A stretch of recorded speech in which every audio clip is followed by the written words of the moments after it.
And for starters, can you, yeah, welcome to DXC. Can you let us know, your history with, for starters, like introduction, as well as your history in activism? Thanks, Rocky. Hi, everyone. Happy Saturday. It's both an honor and a pleasure to be here. Um, my name is Max Leung, born and raised in San Francisco. So one of the few Frisco natives you're actually going to meet who actually still lives in Frisco. Um, so my background in activism began years ago, and it wasn't centered around AAPI issues. When I first began my foray into activism, it was centered around local issues like police brutality, government corruption, homelessness, and issues in the Black and brown community, gentrification. So those were the issues that all of my activism was centered around. And later on, I became a member of Asians for Black Lives. I was on the executive council of the Justice Memorial Woods Coalition. I was allies with the Alex Nieto Coalition, and I was a part of the Frisco. I was a part of the Frisco 5 hunger strike to oust Chief Sir. And so at the beginning of the pandemic in March, a year ago, in March of 2020, when there was an uptick in violence against Asian Americans, that's when me and a few other people had the idea of patrolling Chinatown. So the exact day that we started patrolling Chinatown was on March 20th of 2020. And from there, our group became the SF Peace Collective. And so that was the first grassroots volunteer patrol group to patrol San Francisco Chinatown. And so, and fast forward to today, now there are no less than 4 other patrol groups and also buddy walking systems to assist the elderly. And so, yeah, things have progressed a lot within the past year. And that's a little bit of my background. Thank you for sharing, Max. And, as you know already, I'm an SF native too. So, yeah, totally rare. So you're definitely more than welcome to join this organization. So there's more of us out here. But in any case, yeah, thank you for the introduction and for all your peace work as well.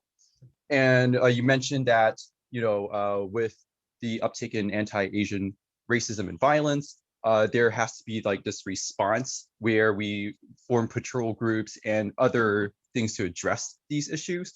But then what I'm really wondering is, there's an uptick in anti-Asian racism across the country and especially in the Bay Area.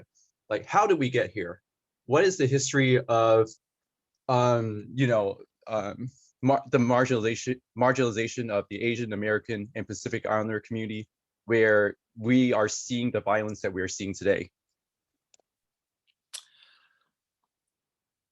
This issue is, although exacerbated by the pandemic and the previous administration and the media, this issue is nothing new in the Bay Area. For those of us, for the Asian Americans who grew up in the Bay Area, this issue is absolutely nothing new. This has been going on since the time I was growing up as a kid in San Francisco. And of course, it's gotten a lot worse. But as far as like the history of anti-Asian discrimination and violence, this goes back to when we first set foot, on, in Native American land. And, from the Hall versus the People Act, like back in the days, like Asians or specifically Chinese, like were not allowed to testify against white people in court. Um, Asian women were not allowed to immigrate over here. Then there was the Chinese Exclusion Act. There was the Japanese internment camps. Um, there was Vincent Chin, who was mistaken for being Japanese and brutally beaten to death as the Japanese auto industry started overtaking the American auto industry, and a lot of American auto workers lost their jobs. And a couple of these auto workers, saw an Asian guy and just assumed he was Japanese and beat him to death with baseball bats. And they did absolutely no jail time. To the to the LA riots and to today. So there's always been this stigma against Asian Americans, like we're the perpetual foreigners, like we don't belong here, and and that and that we're not seen as fully as Americans. And so that discrimination has always been there. And as far as the attacks that are so prevalent, that are happening multiple times a day, every single day now, there are two types of attacks, and they can't be conflated. One is where Asians are being targeted for robberies on the street and home invasions. The other type of attacks are just basically racist, xenophobic attacks. And so, and there might be a little bit of overlap there, but nevertheless, it's two separate types of attacks that are being perpetrated against Asian Americans. And so, yeah, so it has a long-standing history, and I, talk about this issue daily, like literally every waking moment. I'm either in a Zoom meeting, or I'm on a panel, I'm talking to people in the community, or I'm talking to victims, community organizers, coalition building. And for an entire year that I've been talking and dealing with this issue, we have yet to come with any viable, pragmatic, on the ground solutions for this. Like, we are simply doing what we're able to do by bringing awareness and doing street patrols and trying to provide as much support as we can for the community. But as far as getting to the root of the problem, we are still so far away from finding any short-term solutions. Yeah, absolutely. Um, yeah, that's a lot. That's a lot there. In terms of history of anti-Asian violence and racism and discrimination, you're right, it's nothing new. It goes way beyond my time, your time, and it just start all the way from the landing of Chinese folks in the 1840s. And even then, as a concerted effort and response that we are doing in the wake of what we realize is just the uptick in discrimination in all forms, whether it's institutionally or interpersonally. Finding solutions is just very we're just still working on that. And I just with that, I want to segue into the next question, and that is it's more of an expansion to your last point, and that is, how do you feel has been the response from I guess what you call leaders in the Asian American community?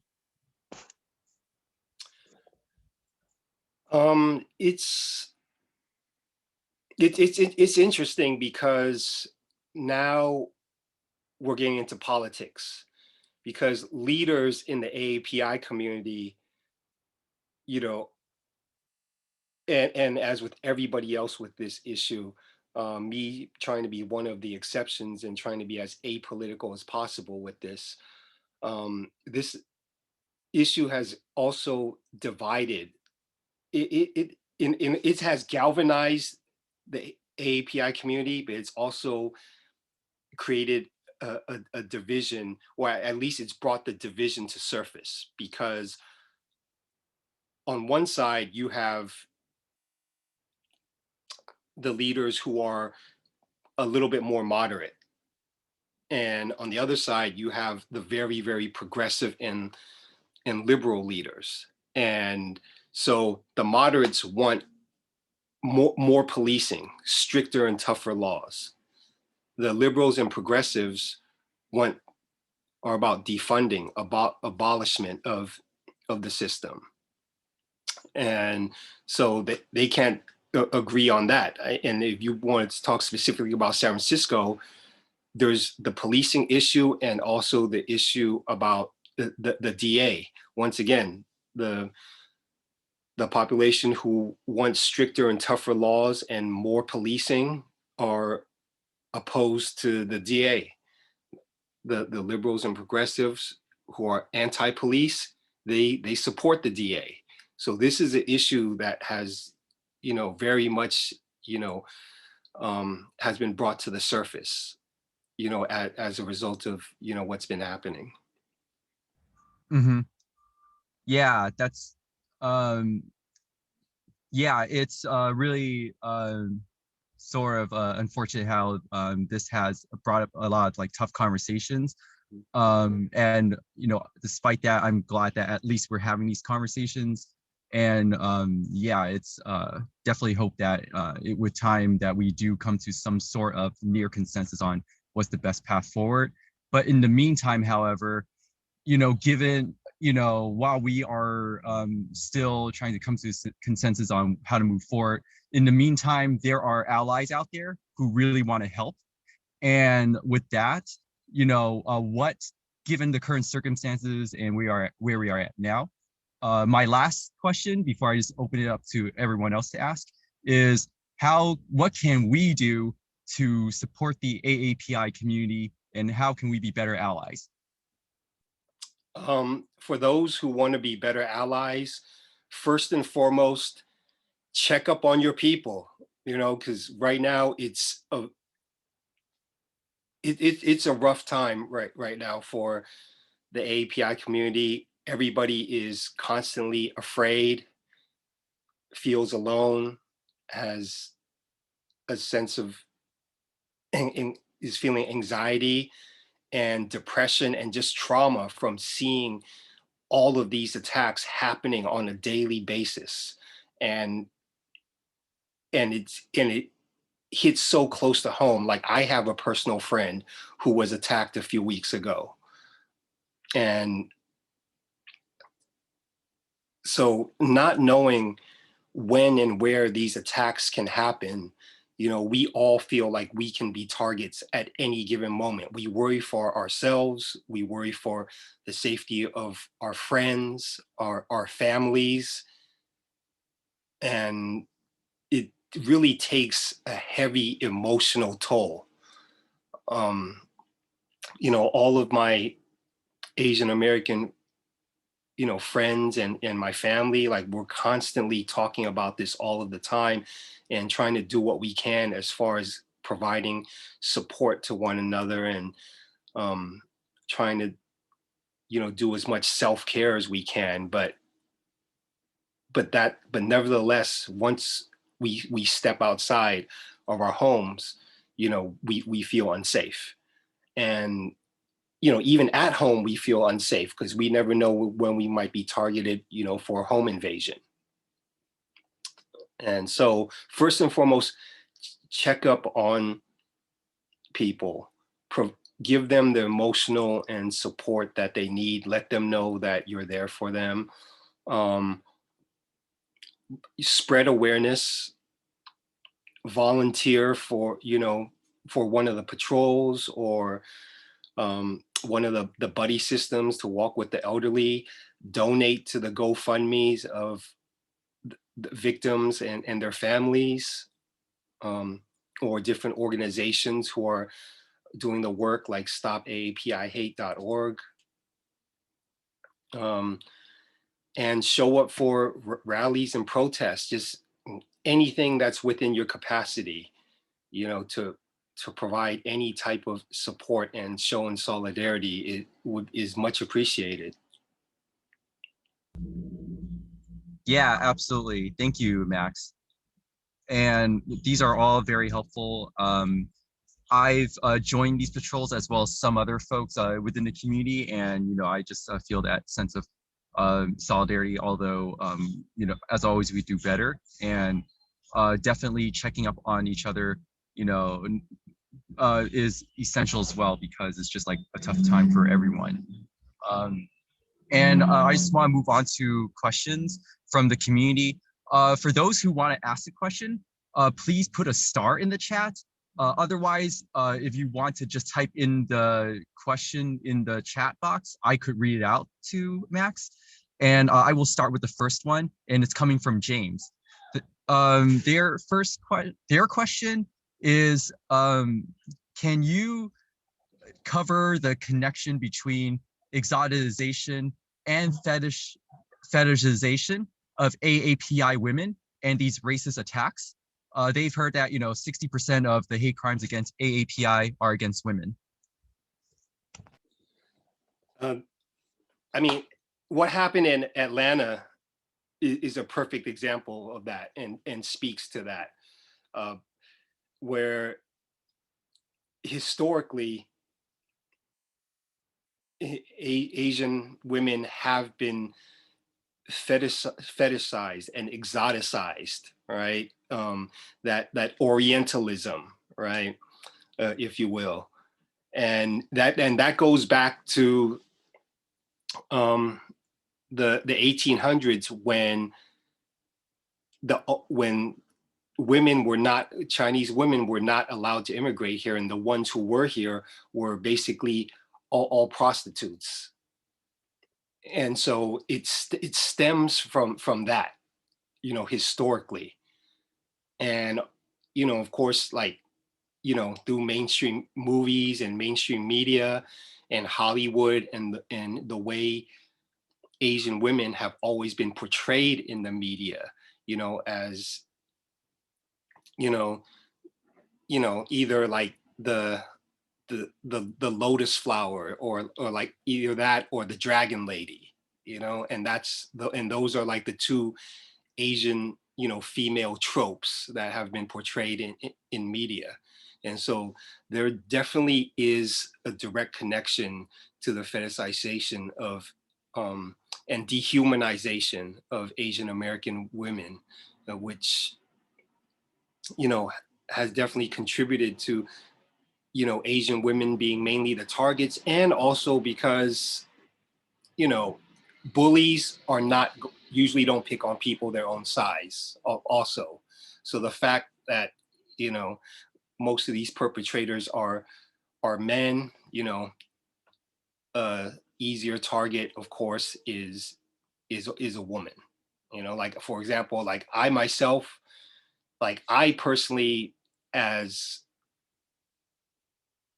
for the past year that I've been patrolling in Chinatown, and that these issues have been escalating, these attacks have been escalating. I personally haven't experienced anything myself, although I have a lot of friends who are women who have. So yeah, so there's definitely also like the whole, like, pick on somebody weaker, factor definitely comes into play as well. Thank you. That's very insightful. Andrea is asking, and I think you covered this a little bit, but the question is are there certain organizations you would recommend donating to? As I mentioned earlier, Stop AAPI, AAPIHate.org is one of the bigger organizations. But me personally, I like donating directly to the GoFundMes of the victims and the victims' families, because with like nonprofits, to be honest, I don't know how they are dispersing the funds, how they're allocating them, what percentage actually goes to doing the work, and what kind of, and I'm not sure throwing money at this situation, is actually going to do anything. If I donate to these nonprofits, okay, like what are they actually going to do with this money? That's going to help the situation. Where at least if I donate directly to a victim or the victim's families, I know that that's going to help them directly. Yeah, absolutely. Or the patrol groups, you can always donate to the patrol groups. They can always use supplies as well.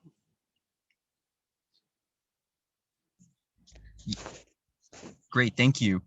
I think we'll just go to two more questions. I think because I think that way it'll just be enough time to address both of them.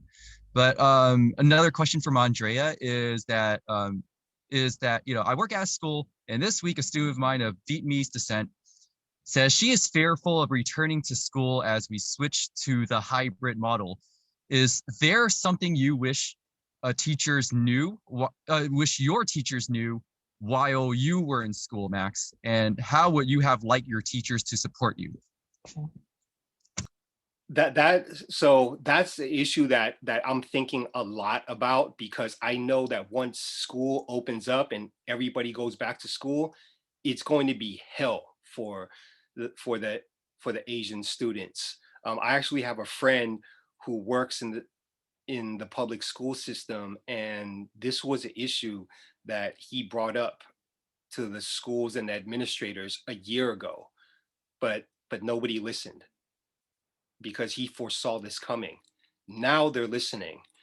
All the teachers and administrators and the school board, this issue needs to be at the forefront right now, because the safety and well-being of all the Asian kids is in jeopardy right now. And like you said, all the Asian kids are all fearful of returning to school, because they know what that they're going to be bullied and picked on, and it's going to, and I think I don't know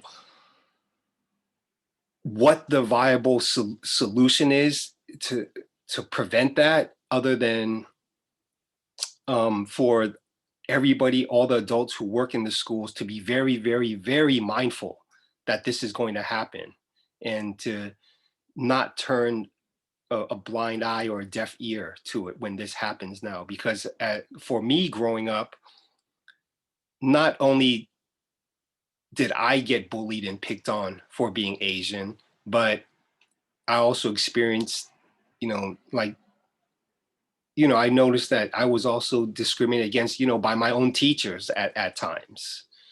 So, yeah, I am. So this is an ongoing conversation I'm having with my friend who works for the school district. A couple of weeks ago, I spoke to a senior class of Lowell High School students, and the only thing I could tell them was, the same thing I'm telling all of the Asian community right now, is it sucks that we don't want to live in fear, but at the same time we have to exercise common sense and pragmatism, knowing that the times we're living in. Like, try not to be alone, try not to walk alone, like don't carry valuables with you.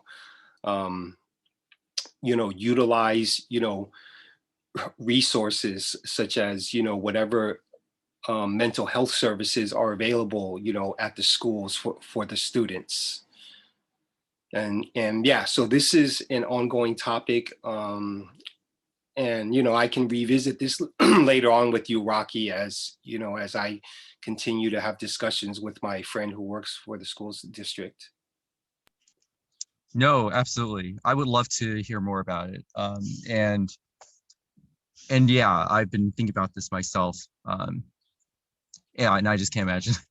I I can't imagine was like, you know, I've yeah, been bullied myself, you know, in high school, but I just can't imagine, you know, the extent of it, uh, how I would deal with it now, you know, in this current climate and situation. So yeah, thank you for that. And that's a good question, by the way, Andrea. The last and final question here is from Sankita. And Sankita asks, Max, do you think that all the media coverage of the AAPI attacks are emboldening more attacks? And what can we do to not glamorize it, but still give it the importance and encourage solidarity? My personal opinion is I absolutely do think that all of the coverage is emboldening people. And that is a great question because I can't answer that, you know, because on one hand, we need to bring and spread awareness, and this is an epidemic. On the other hand, the more attention we give it, the more people are emboldened to be copycats and to also to taunt us and to almost take it as a dare, you know, to continue to do it and to do it even more. So yeah, that's a great question. I I wish I had a cool answer for that, but I don't. Great, thank you, Max. So that's all the questions that we have here. And thank you very much, Max, for joining us. What you shared here is extremely valuable, and I hope that all of us, including myself, you know, walk away here with the knowledge and also do a lot better to to create a community and an environment that is inclusive and safe and empowering for the AAPI community. And Max, again, appreciate you joining in. Obviously, I'm in touch with you, but for those of us here who wants to keep in touch with you, what is the best way to contact you if, you know, we want to stay connected or have any more questions? I guess the best way to stay connected to me is through Rocky. Since I know Rocky personally, Rocky can get a hold of me at any time. You know, if anybody ever wants to, you know, meet up in person or further these conversations in person, I am totally open to that at any time. You know, anybody can, you know, also you can, you know, connect with me through social media. My Instagram is Max Leung 415. And yeah, so I am always here and available and open to working and building with people and continuing this conversation.